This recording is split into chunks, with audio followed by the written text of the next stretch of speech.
release all of the energy at once, creating a powerful pulse laser.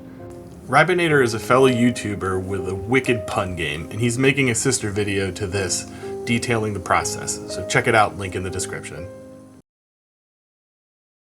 Well, I just have to say thank you, Hedrin, for that absolute gem of an introduction. You really rock, my friend, and I don't take my friends for granted. Truly, what an amazing creator he is. Even under pressure, he is a multifaceted individual. A true diamond in the rough of content creators. He's just a rock star, man. Anywho, had to polish off this old pun-style intro since I was so called out. I hope he took a shine to it. Don't want him to have a chip on his shoulder, else I'd be stuck between a rock and a hard place. Not to quarry, though, we'll be getting on to the backstage look at Hedron's Gemstone dice-making process. Faults and all. Amazing pun intros aside, I was sent a Gemstone D20, known as a Christmas egg that I'll show off at the end of the video, stay tuned, by an amazing content creator slash maker slash artist known as Hedron Rockworks. I like to lean into calling him an artist because not only are his creations beautiful, so are the videos that go into making them. Truly, he's one of the greatest makers on YouTube right now, and I challenge you to find a fault in his works. Actually, challenge accepted, because what the heck, Hedron? What are you doing here right now? Why don't you tell us what's going on? Why do you just make beautiful videos and not show us exactly every single detail so that people can copy you? Well, he actually has agreed to show us some of this stuff because normally he just does it. He has these amazing dice that he shows off at the end of the video, but he's given us a backstage pass to look at how he has done all of these things. And so in this series of videos that I'm doing where other makers are showing off how they make their dice, Hedron is going to kick us off and show us how he makes his gemstone dice. Except if you're going to be a maker on YouTube, you got to get rid of this really nice looking wood background. Get yourself a Fisker's mat, buddy. That's how makers on YouTube do it. Come on, be a YouTuber. So Hedron has explained his process to me, and now I get to share it with you. First, let's look at this datasheet or diagram that Hedron has made. Essentially, when they cut a gemstone, they need to cut the shape out of a stone based on a few different bits of information that Hedron has mapped out. Things such as the rotation of the stone shown in the upper left shapes image, which he places an index wheel at, and then based on those rotations and how the dice is held in the lapidary machine, they cut a gem at an angle. For example, the P1 or Pavilion 1, they cut at 37.38 degrees, and they cut at 80, 16, 32, 48, and 64 index wheel values. That's a lot of information and a bit confusing, so let me show you on the machine here to make it a bit clearer.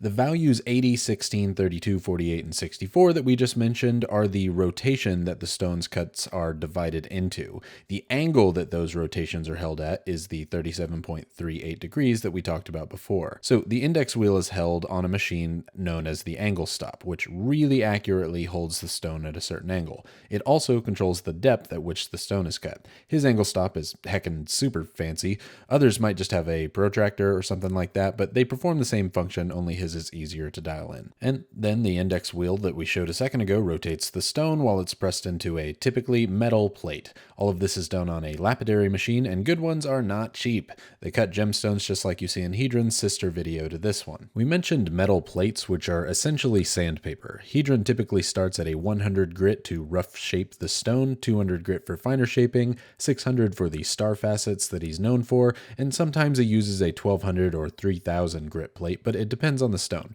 Sometimes he uses a copper 1200 grit plate like this one. Then he puts some of what he affectionately calls chapstick, which is like a 1200 grit diamond polishing medium as far as I can tell. He rubs it in with something really hard. Control yourselves in the comments, gentlemen. He's using synthetic ruby in this shot, and it pushes the diamond into the copper. And then he's ready to sand it down, though I believe the term he uses is cut or polish. For this die, he cuts it using 5 laps, or sanding grits, going from 100 grit, again to rough shape, 600 to make the icosahedron. Oh my god, that's where he gets his name. Okay, I get it now. 1200 grit on copper to cut the star shapes. From there, the shape's pretty much set in. He bumps up to 8000 grit on a zinc disc or lap, and then a 50,000 grit tin alloy disc. Whoa.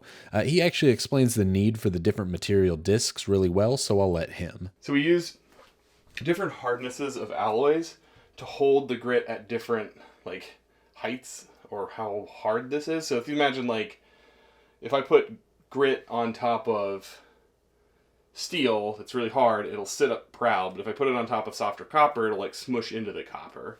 And so what we're trying to do is get the right amount of smush with the grit.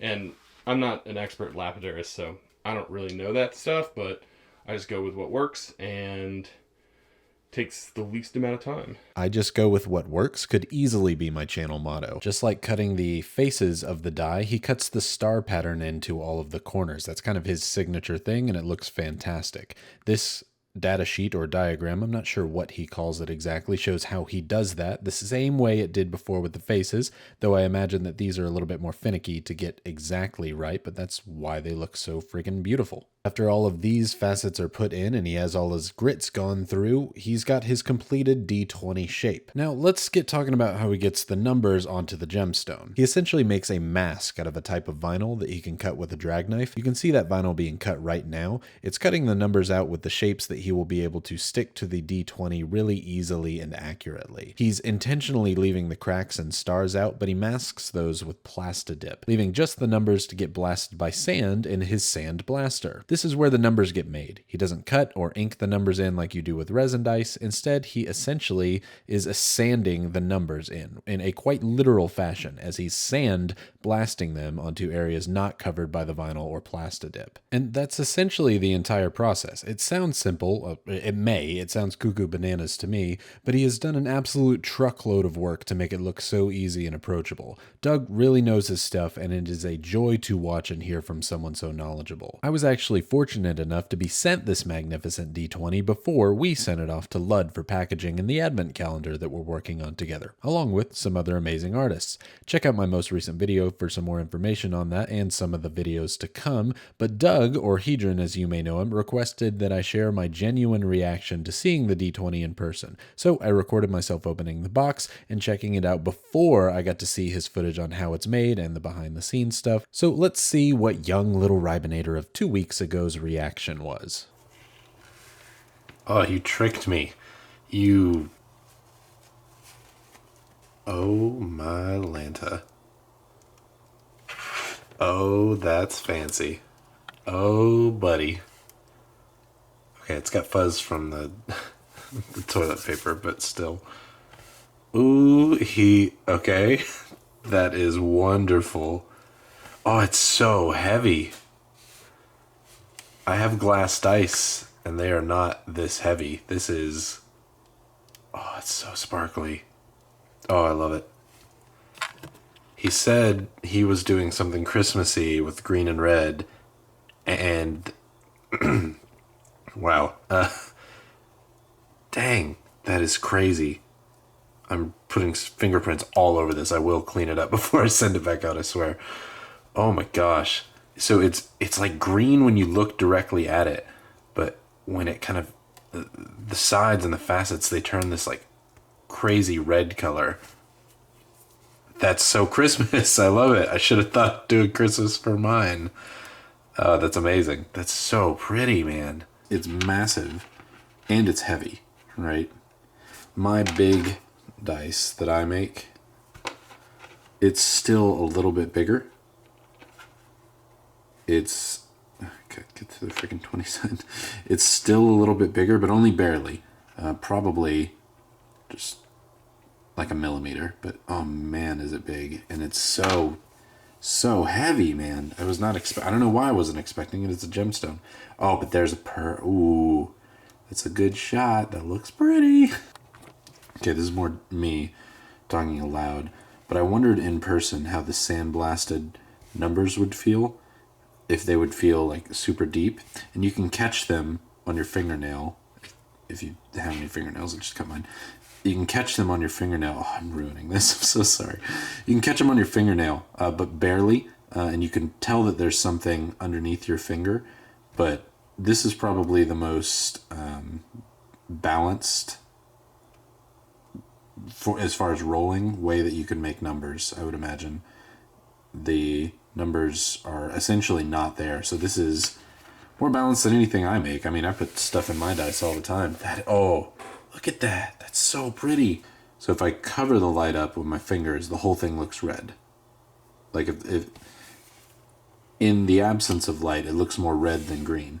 But with light, it is very red. That could be a product of my finger, but it doesn't feel that way. No, if I cover it out even with the white, it turns red. That's so cool. So it's the light that makes it turn green, but without light, it looks red. Oh, that's pretty.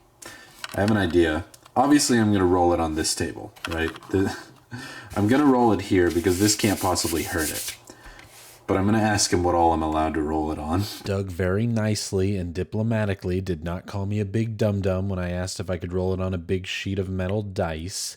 Thank you for being nice about that. I had to shoot my shot, but that's okay. I can still get my glamour shots on it, and then I can roll it on a nice soft surface because we have to see if this is a lucky die or not. We got to see if it's going to roll a nat 20 or a nat 1 first to see if Doug really knows what he's doing making dice.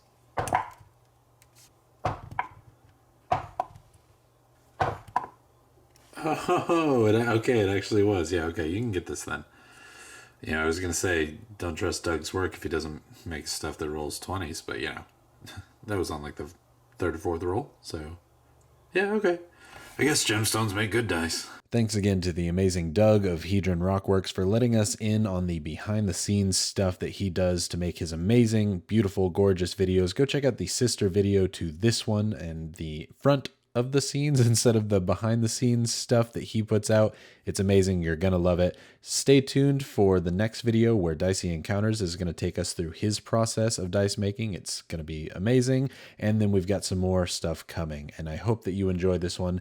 Remember to subscribe so you don't miss that one. Like the video if you like it. Dislike it if you dislike it. I want to hear that too. Either way, I hope you enjoyed this collaboration and I hope that you have a fantastic day.